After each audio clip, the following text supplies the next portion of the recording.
Yeah? I got it.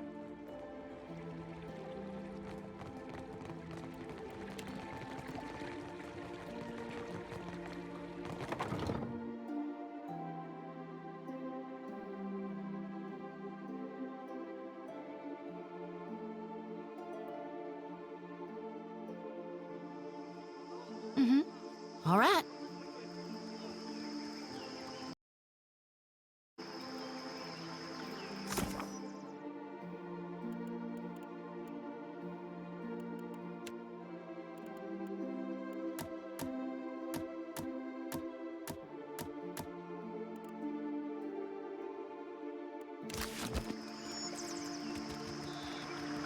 Happy to oblige. Uh-huh.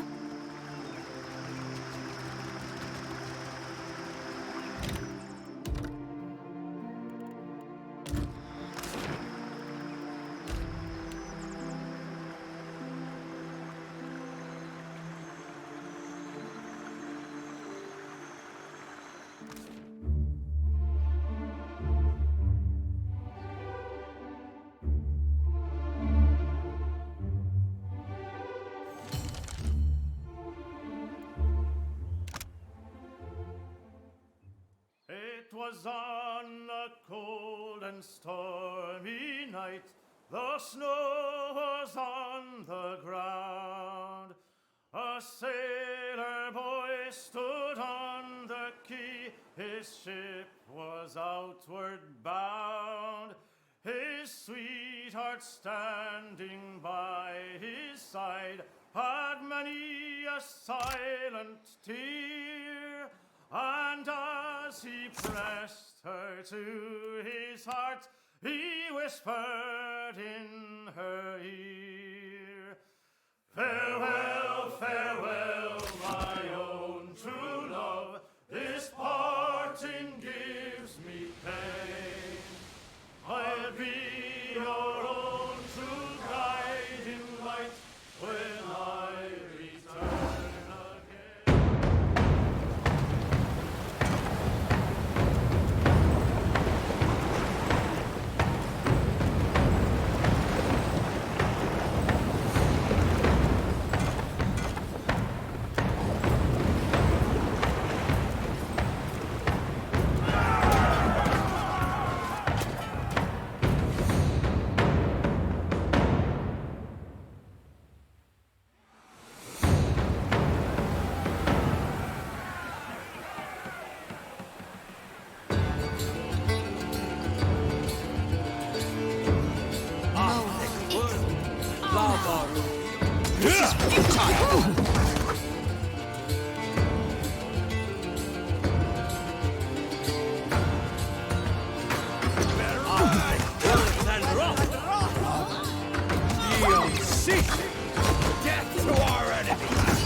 Did I do that?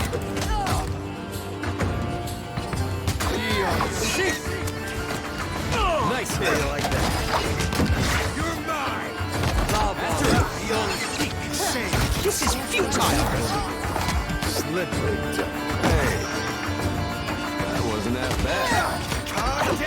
This is futile!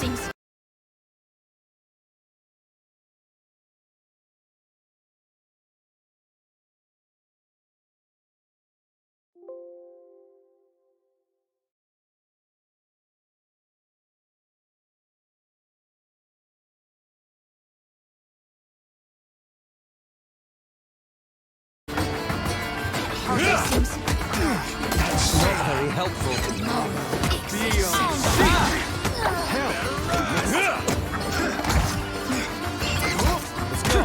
That was about as useful as a bump on a pickup. That's it.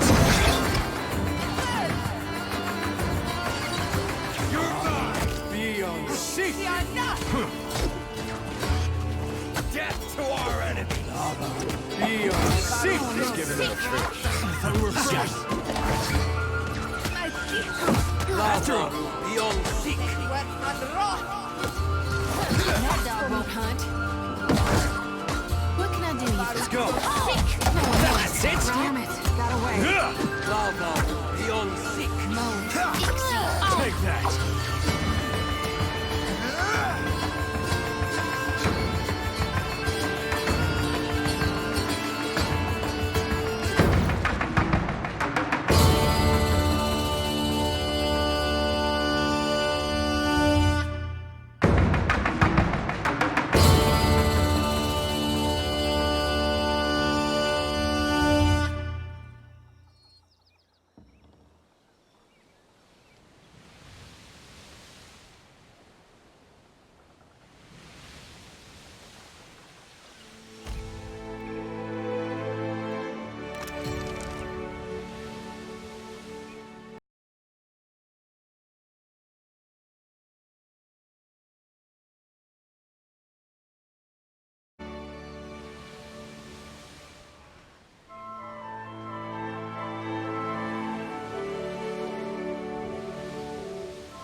You find yourself in cold, suffocating darkness.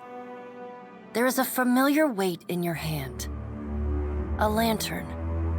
It sputters to life, and the world shifts into focus. A staircase spirals endlessly below you. With nowhere else to go, you start down. On every landing stands a door. Each last. Some are clear. Still are locked with chains and bars, or stand ajar, spilling inky gloom across the steps at your feet. You hear the ringing of a small bell far above you. It is joined by another, then another. The ringing rushes down the staircase with all the strength the torrent deposits you in front of an open door carved in the constellations of Aora. Each star indicated by a small golden stud. A wave of blistering heat hits you, then a sea salt wind. Divine voices boom and screech.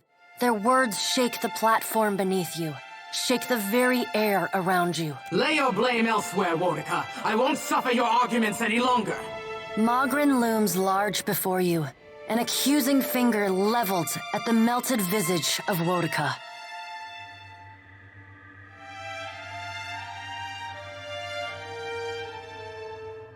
Wodika screws her mouth into a sneer. You fool! If only we had attacked him when I first proposed it. Accusations drip bitter as bile from her tongue. You would dare interrupt me? Wodika extends a hand, looking for a moment like she intends to swat you from the platform. But the Pallid Knight gives her a long, impassive look. The Pallid Knight looks down at you, a frown etched deep in her otherwise statue-still features. I am afraid we are not at our best. The Watcher's returned. Perhaps we should hear what he has to say. Helia's birds chatter anxiously among themselves. Wal's many eyes alight on each god in turn. We make little enough progress on our own. They say, a wry smile contorting their alien features.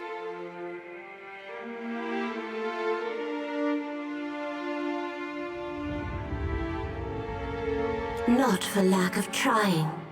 Feathers rise along the crest of Helia's head as she stares pointedly at We try, but agreement eludes us. Andra's storm-dark. Is there nothing we can do? Helia asks. Mogren glances at the Pallid Knight from the corner of her eye. After a thoughtful pause, she speaks. The time has come for us to seize the power we have long left untouched, and absorb our scattered children.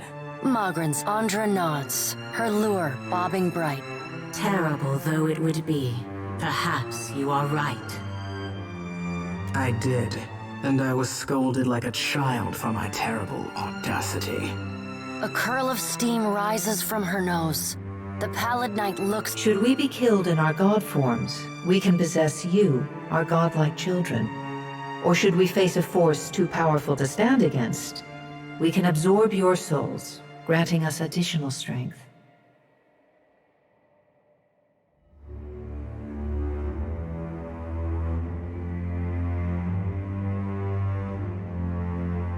Yes, your life and thousands of others would be forfeit to serve the greater good. The Pallid Knight speaks with the chilly temperance possessed only by the god of death. We are your gods, forged of thousands upon thousands of willing souls sacrificed on the altar of progress. Yes, our good is greater, but the time for that plan has long passed us by. The Pallid Knight. Are we to keep nothing for ourselves? Not a single secret retained? Not a solitary mystery? Wal demands. Mogren elbows one of Wal's floating eyes away. Aethys will lay bare our every secret soon enough. What is one or two revealed now? But we get ahead of ourselves. First, the Watcher must get to Ukaizo. and that will be a trial all its own. Magrin says.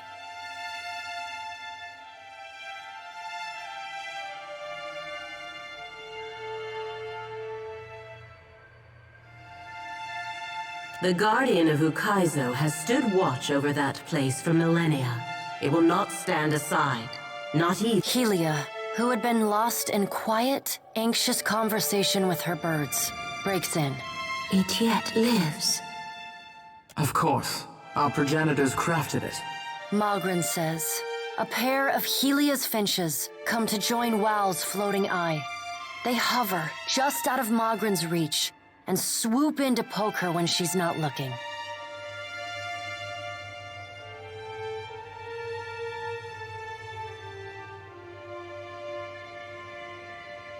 And the Watcher will be forced to reckon with it if he wishes to confront Aethys.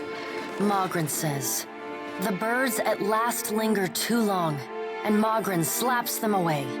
They burst into a cloud of essence, then reform, and fly in a screeching chorus back to Helia. A creature crafted by the Ingwithans to protect the machinery of reincarnation. It doesn't care much for visitors. Magrin says, and leans casually on her broadsword. Will you divulge our every secret to the kith, Magrin? Magrin shrugs. If it suits me. Go prepared, Watcher. The Guardian will not stand aside.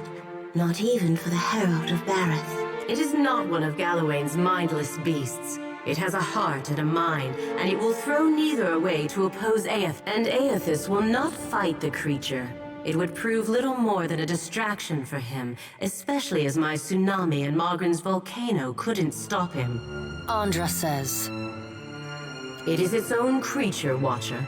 It does not listen to us. Andra. There is another topic we have yet to address. Tell me, Watcher, where do you stand? The Pallid Knight holds up one gauntleted hand, and the other gods fall silent. What do you think of Aethys' scheme to destroy the wheel? The Pallid Knight asks.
Let us hope the rest of Kith are not so passive and mindless as you.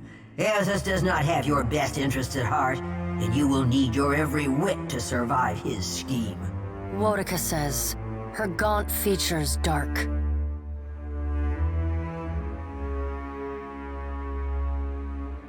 Aethys loves the mortals more than any of us. He has always been their greatest champion. He believes Kith will rise to his challenge. I am not so sure, but I look forward to watching them try. Magrin says.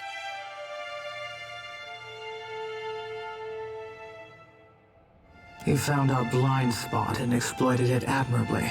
By the time we even had a hint of what it was he intended, it was already too late to stop him. If we still had our bodies, we could oppose him. Wodika balls her bony hands into fists and... Do not lay your blame on me. We set them aside after I killed Abaddon, it is true, but you did not fight the decision then. Andra says. She turns her back on Wodika then, and looks instead to the... What if Aethys is right, and Kith succeed in rebuilding the wheel? What then? Andra asks.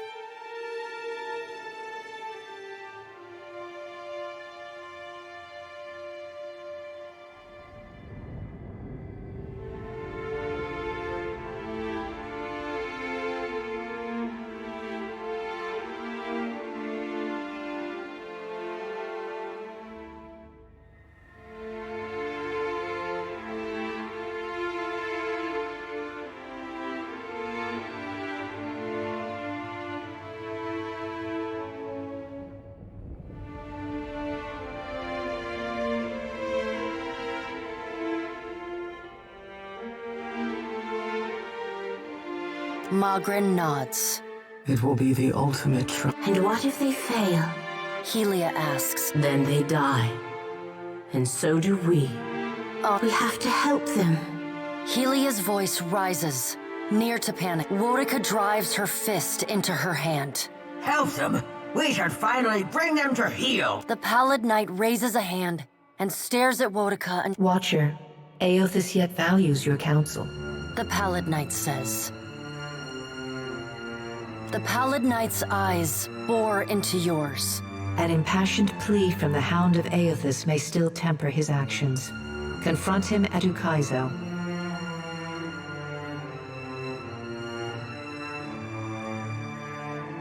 The future of Kith and the gods rests on your shoulders, Watcher, so I hope that you do.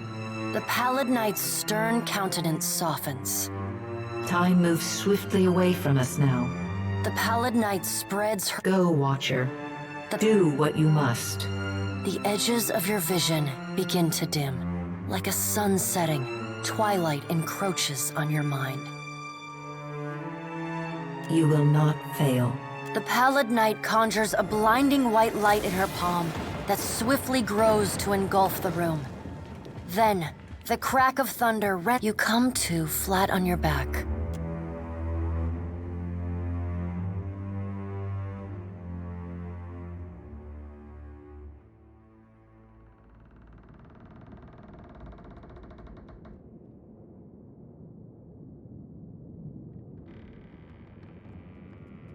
No problem.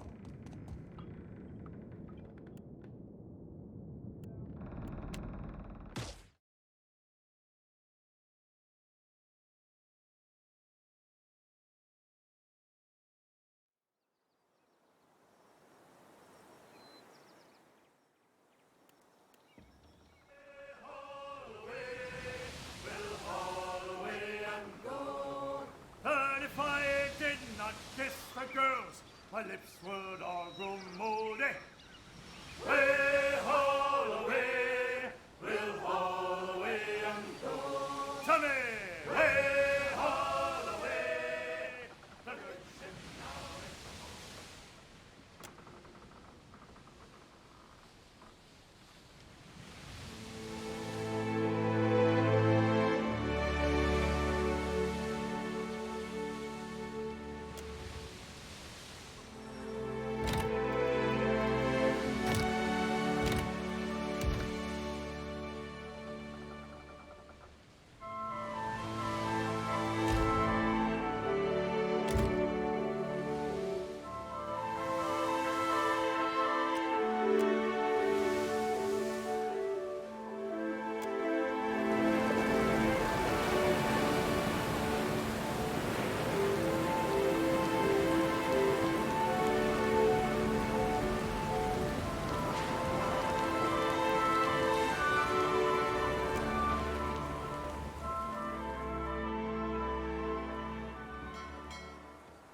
was on a cold and stormy night.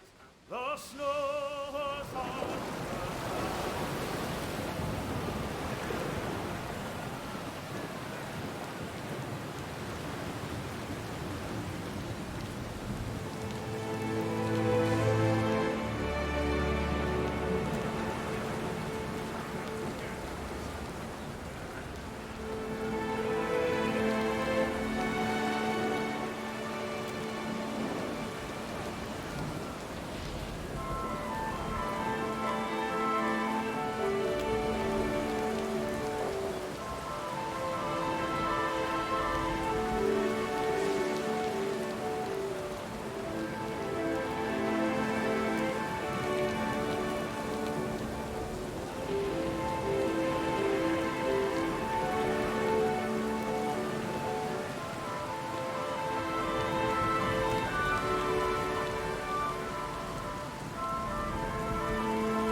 Whoa, that's where would you even stab something like that?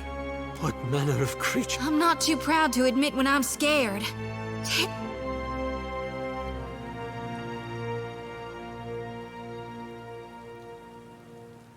So alone.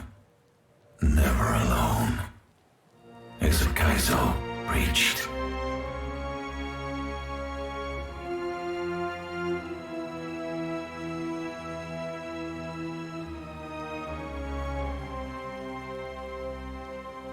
Here. We have been here. Where are the gates of Ukaizo? We guard the silence of Ukaizo. You are a disturbance.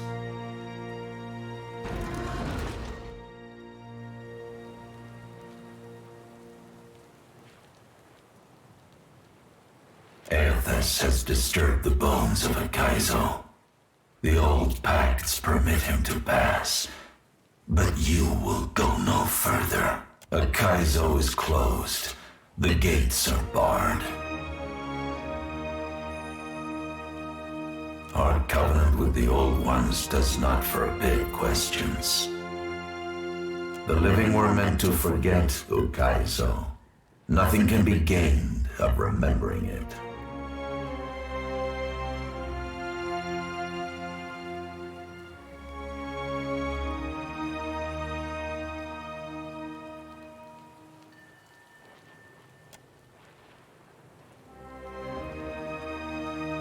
We will indulge ourselves before shredding your name from the long scroll of existence. The chosen people of the Deadfire called Ukaizo home. The outsiders were their contemporaries, full of wisdom, ingenuity, and terrifying ambition. The Inguithans, of course. Only they would create a monster and bind it to guarding their secrets. They did not create us. They united us. The Old Ones and the Outsiders traded, collaborated, learned, and built together. Outsiders augured the doom of the Old Ones. The rift unmade them both. The Outsiders coveted ancient Ukaizo. Its occupation was a hindrance.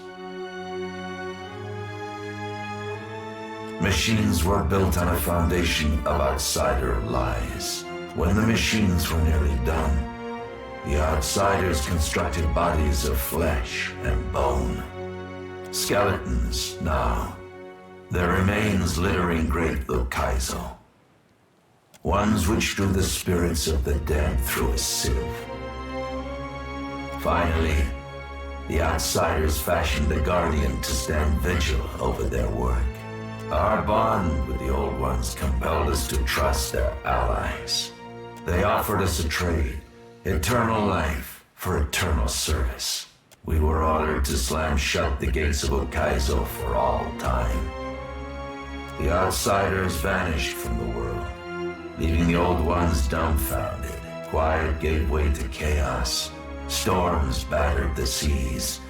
The sleeping hearts of mountains awoke with fury. When the last screams of the Old Ones faded, only we remained.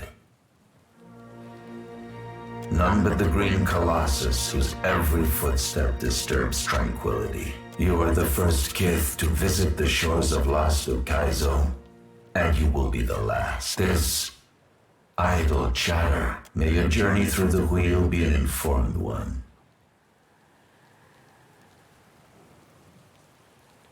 The silence of Ukaizo will be restored.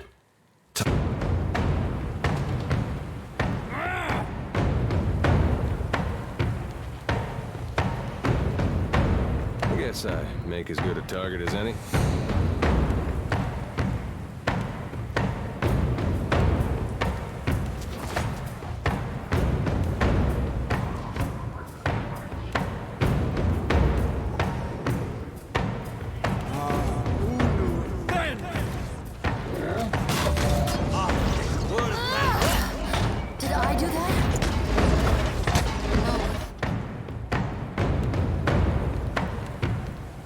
This is futile!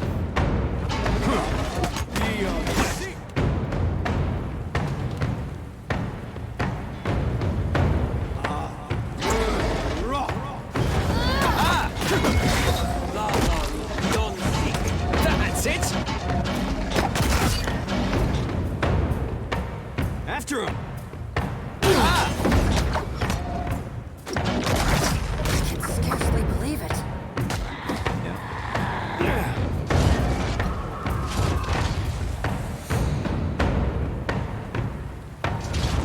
What now?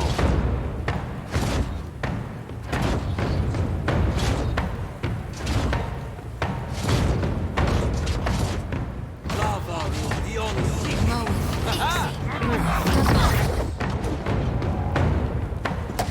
That's it! Does nothing. Let's try again. What now?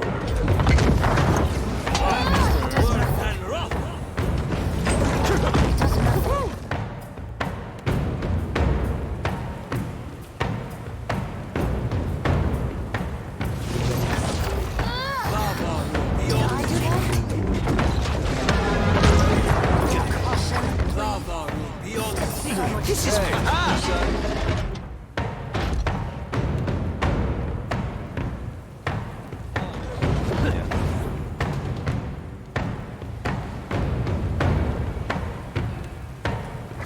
It's not very helpful. That wasn't that bad. That's not very helpful. That's it!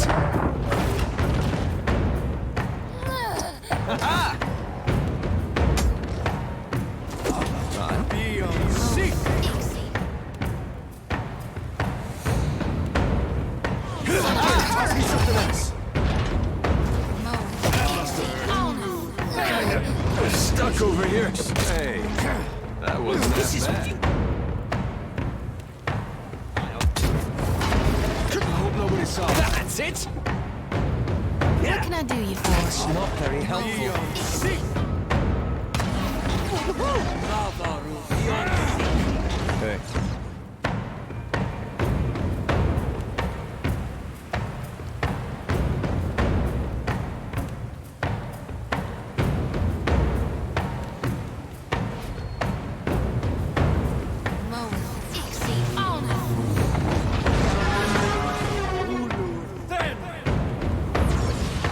That was about as useful as a bump on a pickle.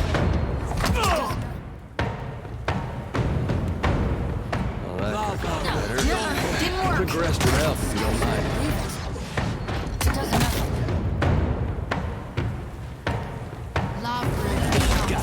Let's go. Nuh-uh, didn't work.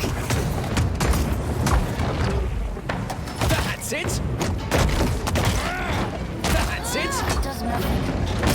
What?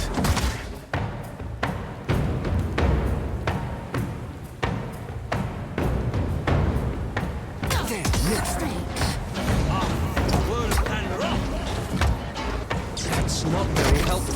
We believe it. Yeah! That's not very helpful. Sick! That's not very helpful.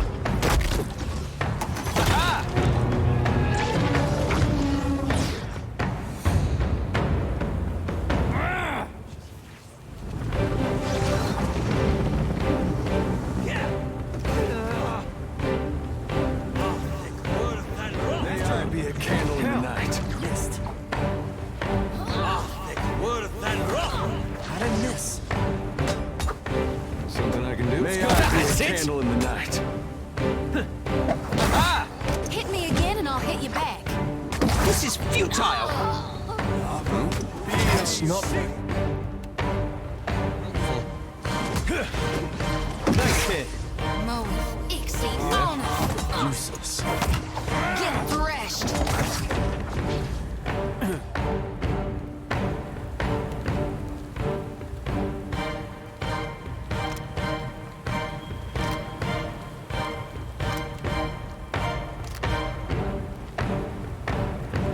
So help me God, I'll whoop the next one of you who takes aim at me. So help me. What can I do? After him!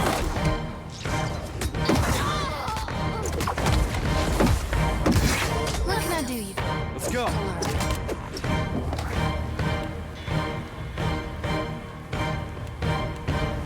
Damn, missed.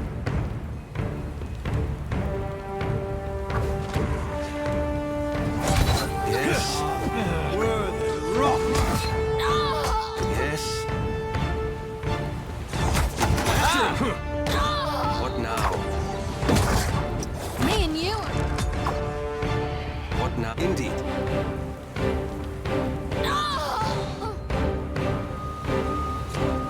me, God, I'll whoop it.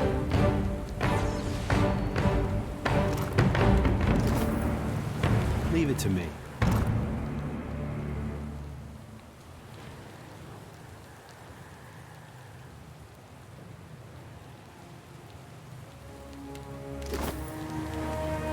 Sure.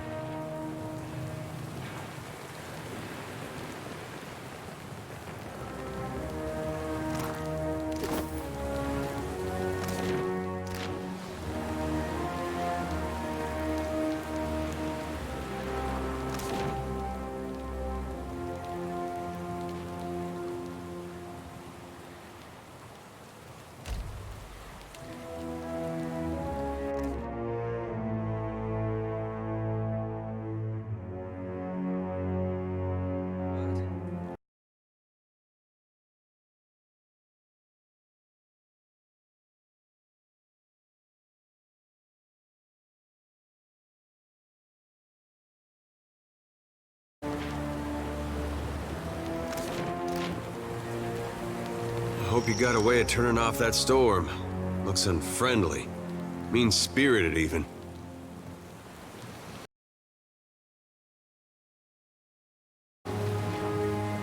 Do you need something? As a matter of fact, I did.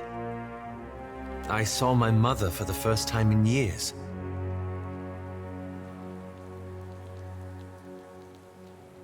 She was well. She'd been living with her Thane for quite some time. I don't think she'd been to see my father since I left.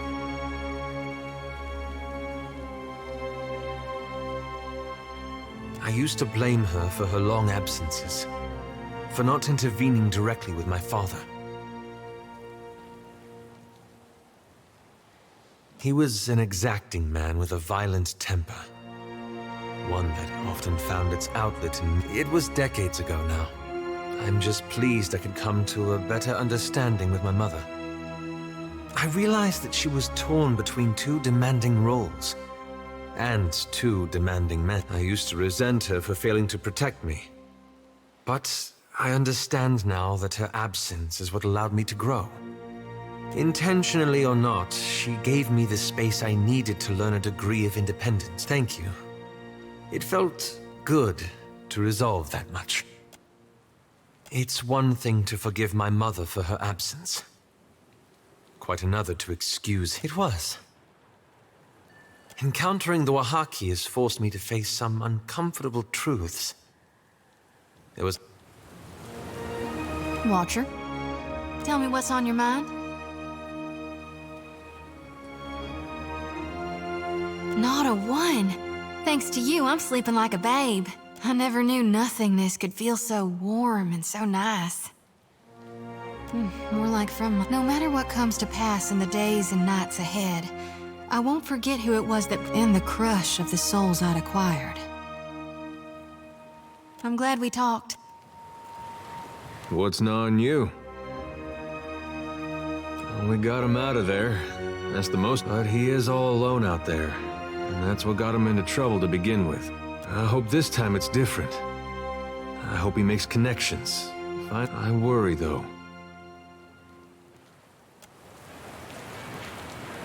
I got time.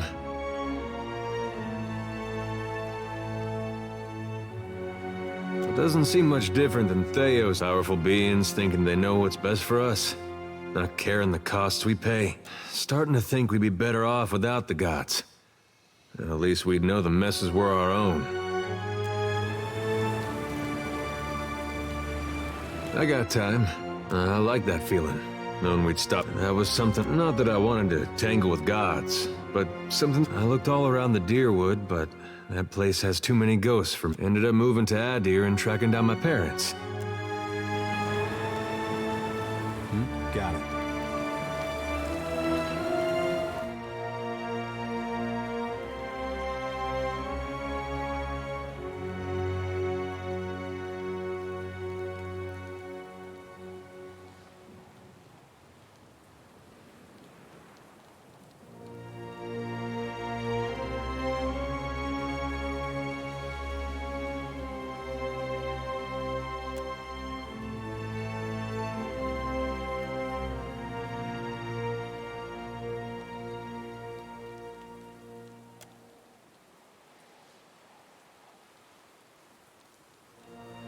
Gilded Vale got its name from the way the wheat fields used to look in the sun.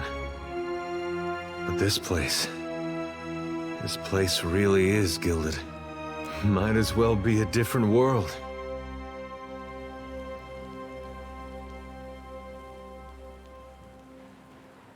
Well, hard to miss what you can barely remember.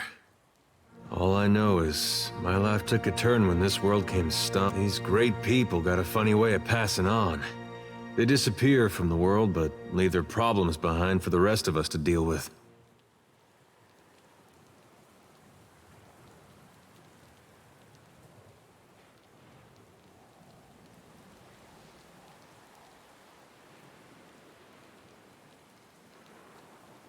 And now here we are, with Aethys trying to undo the whole thing. You know, I broke a wheel once too. First thing I thought of when we learned what Aethys was doing. My mom had this spinning wheel, and she loved it.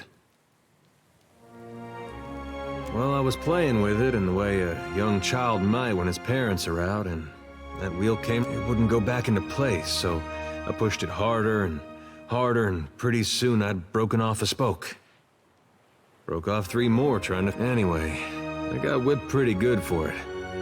That wheel was never the same, even after my dad fixed it. I used to think of the gods as being like parents to all of us. And now I know better.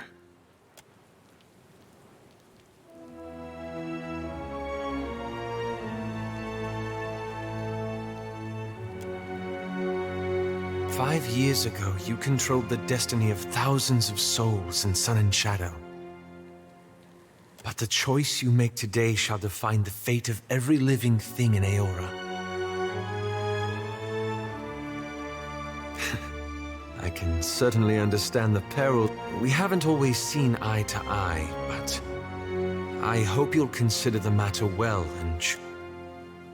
We gonna do this or what?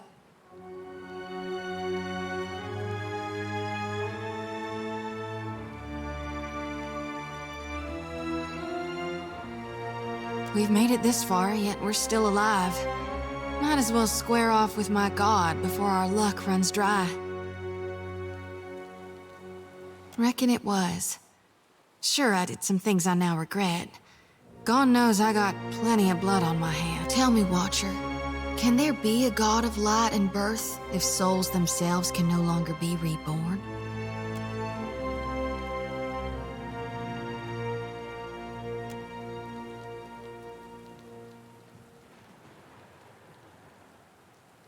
Sure do. If Gon wants you dead, I figure he can do it himself. Besides, the part of him that's been stomping through the Deadfire didn't much help me at Malgren's teeth. I thought it'd be different how it turned out, but I couldn't dream of any other way. Now then, shall we go face my god for one last time? Find out what it is whether we're meant to wither or thrive. Consider me your second Sure.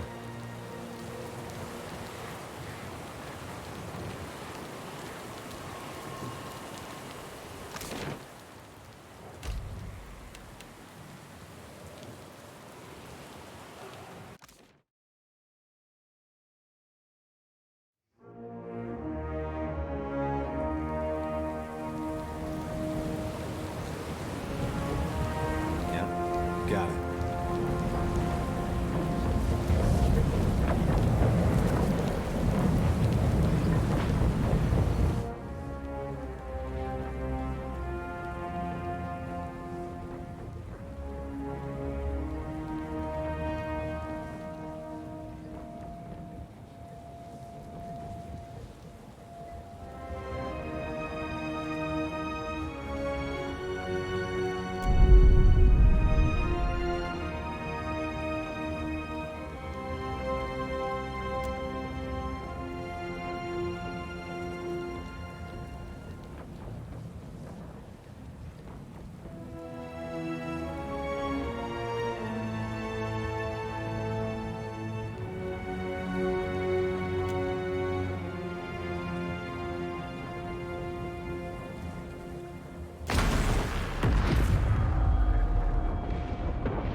machine controlling the storm winds down.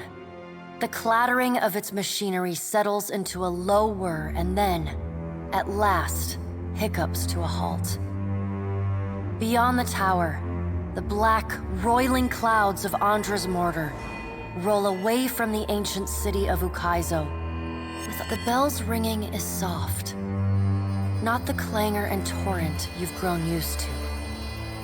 It calls to your soul, and your soul yearns to follow it. Your soul flees from your body and into the beyond, chasing that sound. Watcher, your journey nears its conclusion. The pallid night stands before you, her gaunt face impassive. That will depend on the will of Kith, whose desires are ever in flux. The pallid... Soon you will confront Aethys for what will likely be the final time, and you will do so as the Herald of Bareth, the only creature on the face of Eora to whom he will listen. The pallid night inclines her head to you, black hair hanging lank in her face. She steps back and cedes the floor to... If Aethys truly intends to go through with his mad plan to destroy the wheel, a generation's worth of souls will be trapped in the in-between. So many would suffer. How can Aethys be so cruel? He cannot just abandon them. Aethys must help the Kith find a quick solution. Abaddon strides forward. Aethys thrust this crisis on the Kith. They did not bring it upon themselves. Their only mistake was entrusting us to watch over them. Who will help them rebuild their world now? Aethys will reveal every secret of the gods. Will Kith be able to change the established order if they have no wonder to inspire them? Aethys must help them resolve this quickly, lest every one of Eora's few remaining mysteries be laid plain.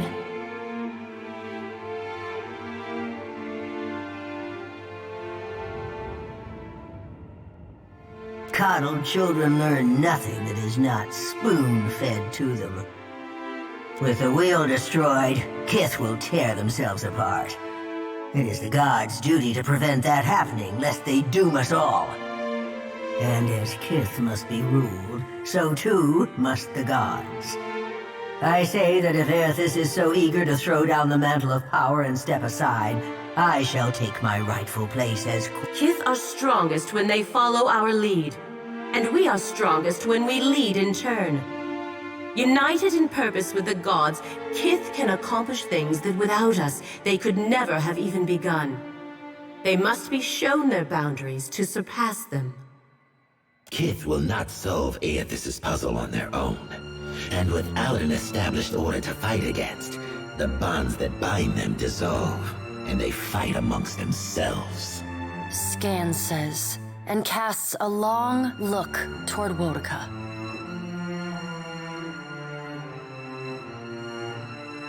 Wodica's firm hand is but the motherly smothering of Helia by another name. Mortals should have no special advantages. Only once Kith have striven to improve themselves through trial will they truly know their measure. Kith must suffer to find their strength if they are to survive the world into which our intervention in your struggle would be a cruelty and counter to our purpose. Galawain says. He lets his words hang in the air for a moment. Gaze. Indeed. Kith must discover for themselves what it is they are worth, and of what it is they are capable. What we do for them, they do not learn for themselves. Trial breeds ingenuity.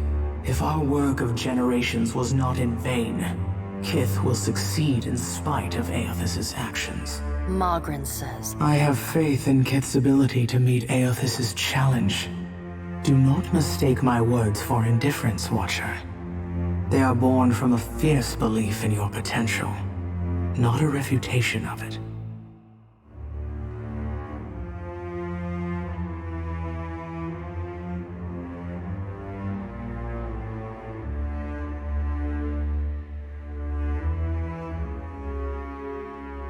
Mogren is blinded by her affection for mortals.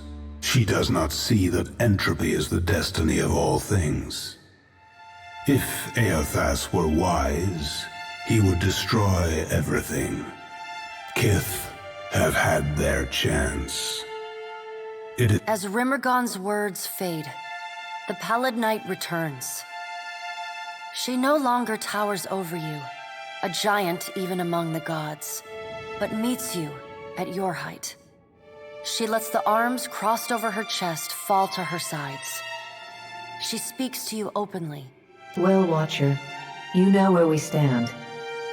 What do you believe?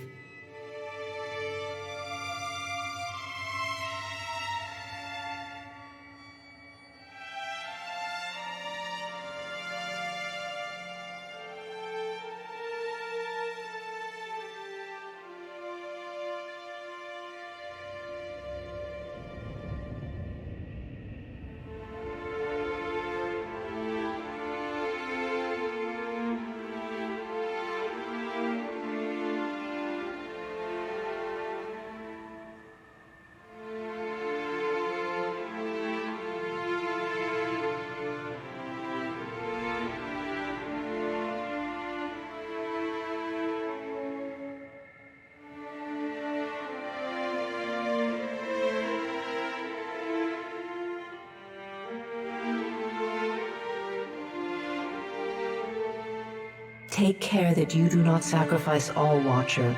Only what you must.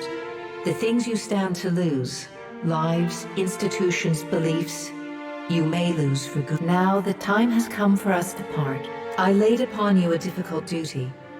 You will be free of it in time. You are no stranger to hard choices. You killed Theos, and when his soul was laid bare before you, you chose to destroy it. Remember the strength it took to make that choice, and know that you alone may sway Eothas now. When you stand before him, choose your words carefully. She claps her gauntleted hands together, and a sound like thunder rumbles through the room. As the floor crumbles and falls away beneath,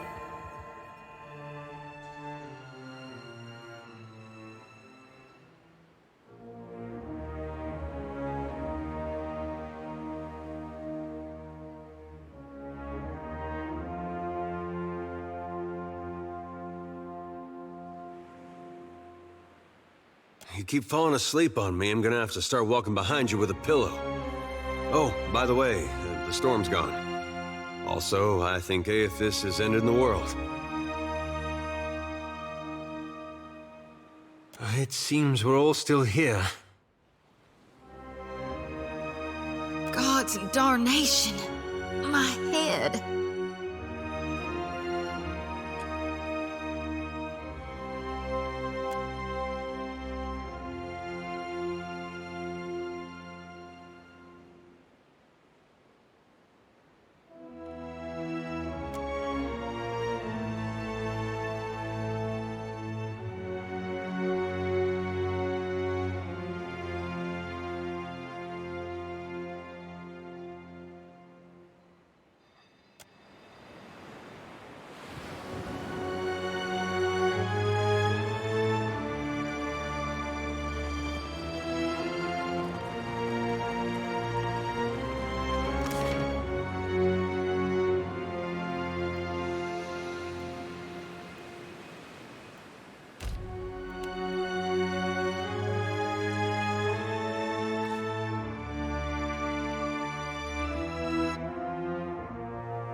What you people from lush, bright lands fail to grasp is that Rauatai isn't a storm-tossed spit of land.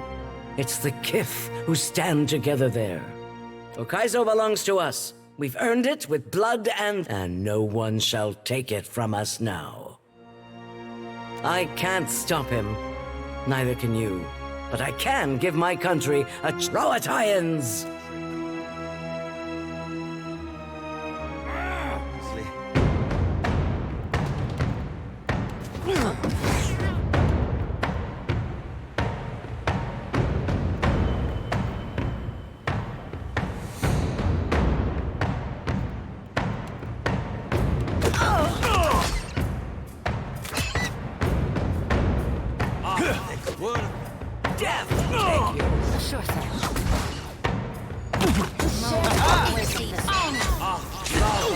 That's not very helpful.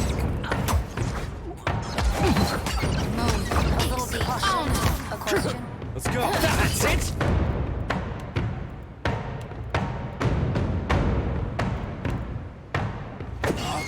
Be on seat. Hey, watch it with that. Hey, whose side are you on? Hey, whose side are you on?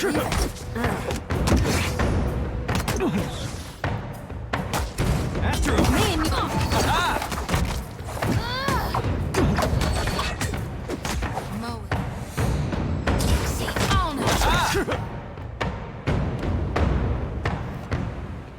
Something I can do?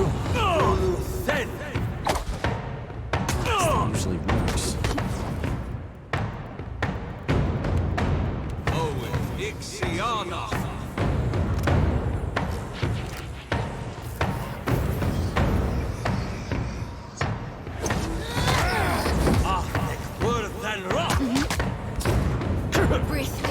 So help me God, I'll whoop the next one of you who takes aim at me. That's it!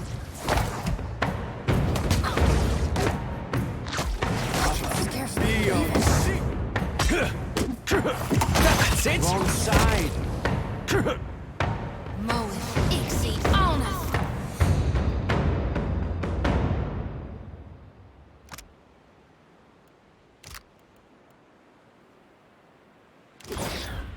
I hear you.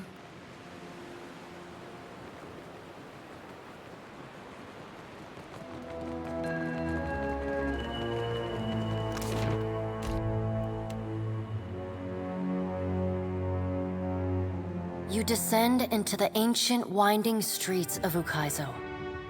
Battered by storms for thousands of years, the ruins bear the marks of their role as the lone witnesses of the god's great secret at the center of the city. The houses and boulevards are pierced by great spears of luminous Adra. There are no ashen bodies, no birds, no sign or sound of any life. As you approach the center of the city, the weathered architecture gives way to more luminous Adra, piercing the ruins, eventually overtaking them entirely. Cresting the top of a fallen tower, you finally get a clear view of Aethys. He stands, legs astride, next to a great stone monument ringed with 11 cavernous alcoves. All but 3 hold a gargantuan and immense Anguithan machine floats above the monument, suspended by invisible energy emanating from a well of light beneath it. Great brass rings spin around a core of metal and Adra at the machine's center. Periodically, Aethys's massive arms swing back. The movement alone is enough to draw great gusts of wind toward him. When they come down on the machine, the impacts are accompanied by eruptions of electricity, fire, and smoke. The hundreds of The only safe route to the god is a steep ascent along a monstrous pillar of luminous Adra. Intertwined with fragments of Ukaizo's ruins that it has carried through the centuries, the pillar bends in a long arc, towering above the machine. The pillar levels out near Aethys's head, a silent observer to the destruction of the machine it has grown beside over thousands of years. You weave your way along a treacherous rain-slicked path up the pillar's skyward side. As you arrive at the top, you catch.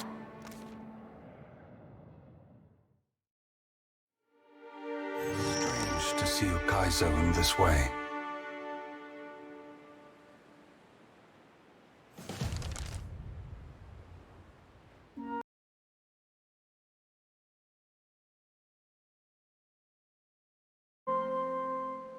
It may be hard to picture, but this city was once full of life. The Huana, yes, but also kith from many other cultures. Great hanging trees shadowed these boulevards. Gardens sprawled across the open rooftops. Each spring, a festival procession would wind its way from the hillside into this valley. the celebrants would pass through a steep walk among the stalls of foreign merchants, flowers falling upon them from all sides.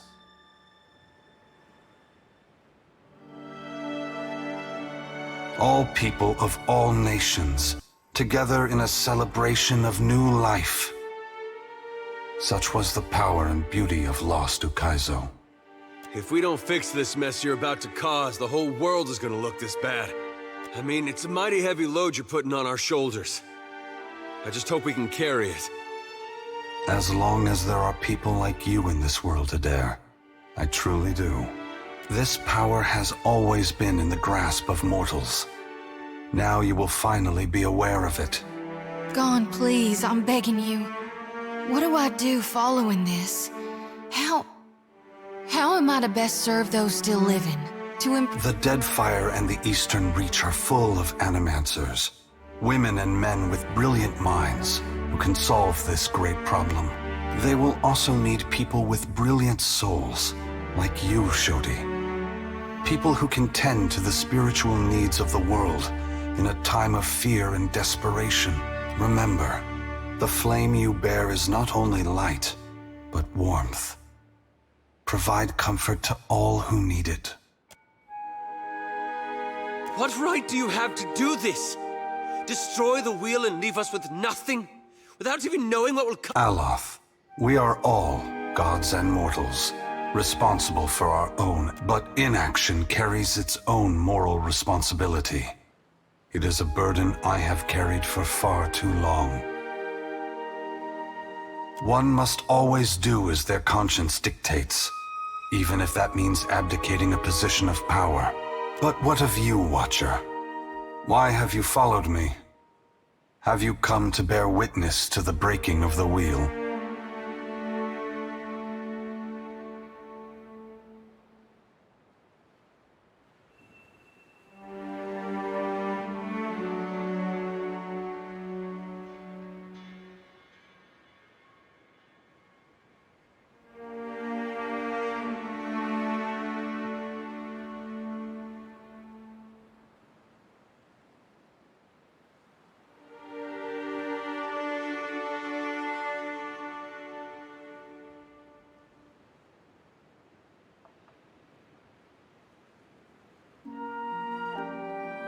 And you believe I should give my strength to one of them?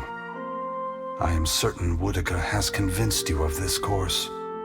Why do you believe I should give this power, which we have used so irresponsibly for so long, to any of them?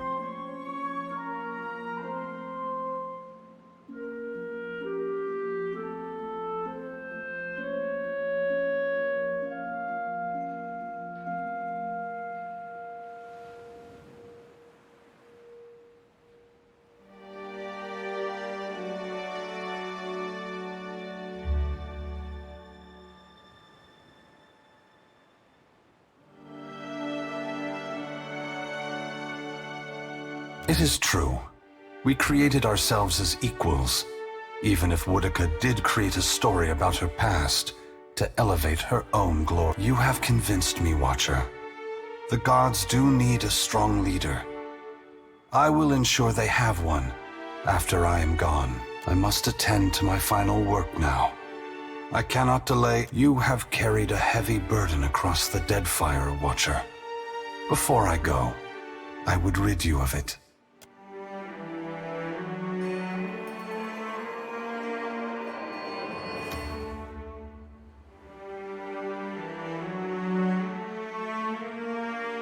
You are free now, as free as any of us can be. Many will come to you for help in the years ahead. Animancers, priests, even the gods themselves. I have great hope for you. But always remember that your future is for you to decide. Use your freedom well. Aethys squares himself to the machine. As you move to a safe distance, he draws his fist back and resumes his assault. The blows rain down with increased fervor, but the machine perseveres in spite of his efforts. Spreading his arms wide, Aethys draws power from the luminous Audra clustered around the valley. The energy courses through his body, limbs overflowing with intense light and waves of heat. He returns to his task, each strike bringing with it the sound of cracking stone and twisting metal, the flickering of luminous Audra across Ukaizo. As the ancient machine finally begins to succumb to his strength, so too does Aethys's body. Built to withstand the passage, cracks appear along the hands, then race up the arms. Aethys does not slow his assault, but continues unabated. Its brass rings twisted, the machine spins erratically but withstands the relentless barrage. Aethys stands astride it and pummels the base of the machine. Soul energy begins to flare out from the machine's heart, warping the air with the intense heat. Aethys drives his right fist into the machine's center, the core of metal and Audra. The god lets out a deafening shout, something but you see Aethys's arm shatter upward from his hand through his elbow. A flash of light and heat bursts from the core, accompanied by a cacophony of destruction. The moment passes as Aethys's shout echoes throughout the valley. Your eyes begin to recover. As Aethys's voice fades, the enormity of what you've accomplished sinks in. You have confronted a god. You have rediscovered the ancient city where the wheel was forged, and you have seen the wheel shattered. What comes next is uncertain, but already the legend spreads of the Watcher, who survived Andra's mortar and stood toe-to-toe with Aethys. Aethys channels his essence into Bareth, empowering the god of doors, cycles, and life and death beyond all other gods. Bareth vows to maintain peace and order in the here and the beyond, while Kith labor toward a solution. The other gods, for the time being, submit. Under Bareth's guidance, the world becomes a more predictable, stable place. Seasons fall into a disturbingly regular rhythm, and wars, famines, and natural disasters dwindle. But so too do surges of prosperity and innovation. Great minds around the world work methodically towards salvation, both unhindered and uninspired by changes, upheavals, and the unexpected. In reaching Ukaizo and facing Aethys, you have accomplished the impossible. And you have done it without the assistance of the great powers of Deadfire.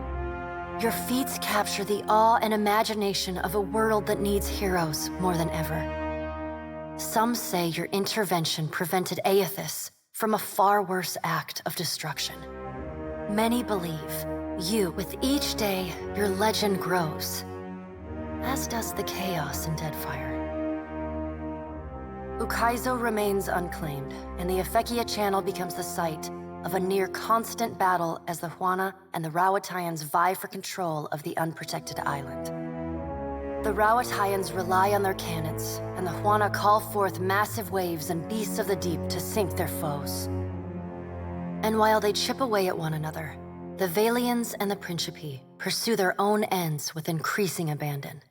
Emboldened by their rivals' distraction, the Valian Trading Company seizes territory and mines luminous Audra at a startling pace. Huana villages are left at the mercy of unscrupulous speculators, and resource-rich islands are swarmed and stripped. To support their operations, the Valian Trading Company begins shipping ever greater quantities of supplies and luminous Audra to and from the archipelago. This attracts the attention of the Principi, who target these ships with increasing aggression. The promise of fat prizes draws even more. The mysterious deaths of Governor Clario and Storm Speaker Ikawa provoke hostilities between the Valian settlers and the Huawan residents. What starts with angry words escalates to retaliatory killings as each side blames the other.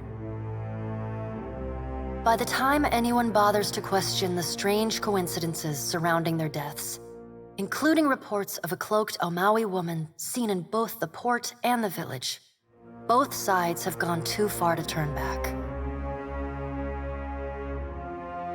As the balance of power changes in Deadfire, so too does Nekataka transform.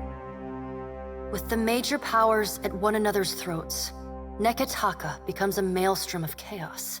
Spies and smugglers follow the flow of refugees into the city, where violence is commonplace. Ukaizo remains the coveted prize, and Nekataka fades. The Kahanga leadership takes responsibility for the welfare of the Raparu, and the Gullet starts to improve. What was once a den of crime, poverty, and illness slowly becomes a quiet, with Skiarilifus's essence still empowering the Water Shapers Guild. The practice of water shaping grows and flourishes in Nekataka, and its practitioners rise in prestige. They install conveyors in the falls that run through the city and craft sculptures for every street and plaza.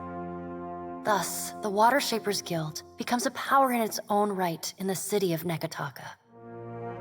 Your brief encounter with Letharn proves deeply influential for the children of the Dawnstars. He comes to recognize his nightmares and the scene at Hisongo as Aethys's final warning to his people. Unite in strength and faith, or perish forever. As word of Aethys's deeds at Ukaizo spreads, his fellow Dawnstars take this as Aethys pours his essence into Bareth. So too do the children of the Dawnstars pour their faith into the god of doors and cycles, life and death. Some pray for guidance and order. Others take it upon themselves to enforce it. They sharpen their scythes and sickles to defend the peace they have been granted. They failed Aethys before. They will not fail Bareth now. Ruanu, the chieftain of the Huana at Tikawara, dies mysteriously. The tribe finds his body washed up on the same beach where Anaharu challenged him to the trial of waves. Some blame Anaharu's vengeful spirit. Others see it as Ngati's fought. The leaderless tribe eventually scatters. Some head to Nekataka, while others seek out the Wahaki. Ships continue to disappear at the southeastern fringe of the archipelago, and stories circulate of a colony of vampires and gulls preying on their crews. Though your adventures alter the destiny of Aora and the balance of power in Deadfire, they also leave a lasting mark on those who travel at your side. Your companion Adair returns to Hisongo, where he reunites with Byrne, the son of his former lover, Alava. The boy takes heart in Adair's account that Aethys and all the other gods were false, petty, and unworthy of the love of Kith. Realizing how close he came to dying for this cause, Byrne finds renewed purpose in working alongside his uncle to repair the many scars left upon Deadfire by the gods. Under Adair's guidance, Byrne grows into the kind of irreverent, stubborn hothead that would have made his mother proud, and Adair visits her gravesite, often to tell her so. Shodi is not a priestess who understands the meaning of subtlety. As such, she makes her girlish crush on Adair painfully obvious from the moment she first sets eyes on the strapping fighter. Early in your travels, Adair appears discomforted by her persistent flirting. He often grimaces when she sidles up to him, and he takes endless pains to keep their conversations terse and to the point. But after a little smoothing on your part to nudge them in the right direction, Adair makes an effort to view Shodi with an open mind. And Shodi begins teasing the veteran fighter in a more companionable and less amorous manner.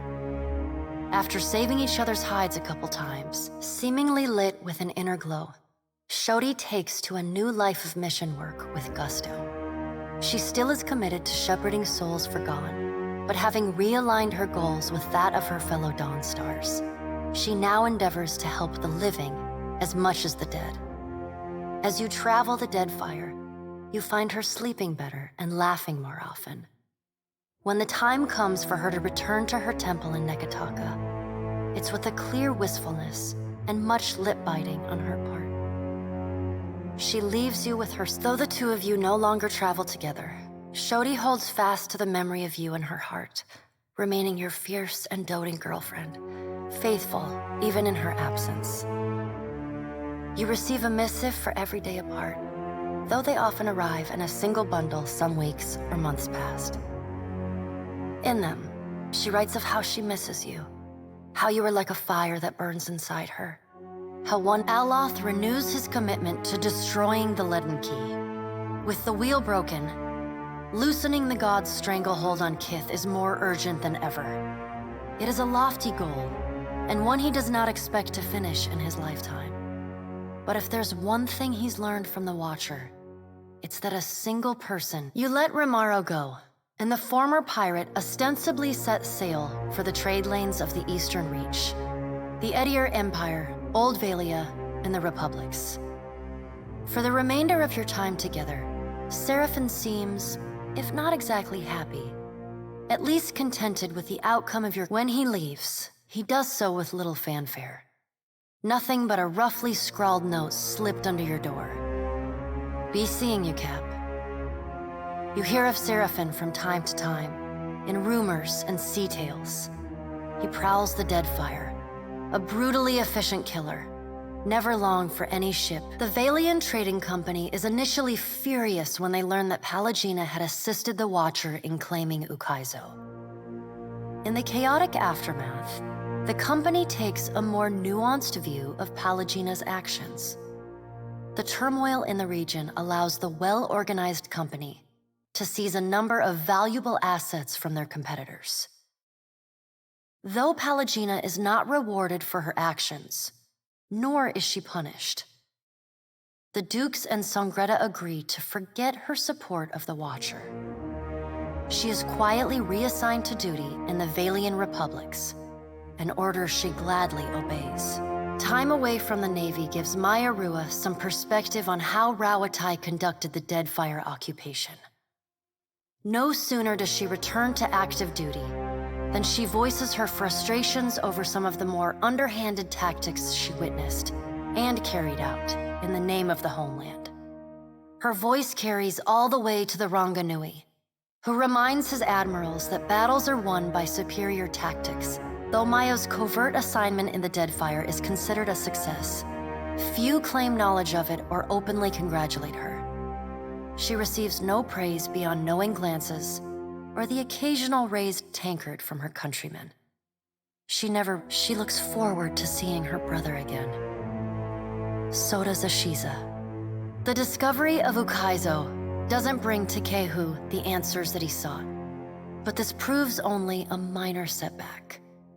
Merely knowing that Ngati's chosen landed on the island ignites something in the Huana tribes, a fervent desire to recover the past and let history illuminate the way forward. Takehu rides this momentum, leading by example and teaching his people to rely on each other instead of on omens. His message is an upheaval of no. He bids you farewell, suggesting that you seek your next adventure in a brothel or tavern, where consequences begin and end at the front door. He sounds eager to leave Your pursuit of Aethys and your journey to Ukaizo signal the end of forces that have shaped the lives of Kith and the course of nations.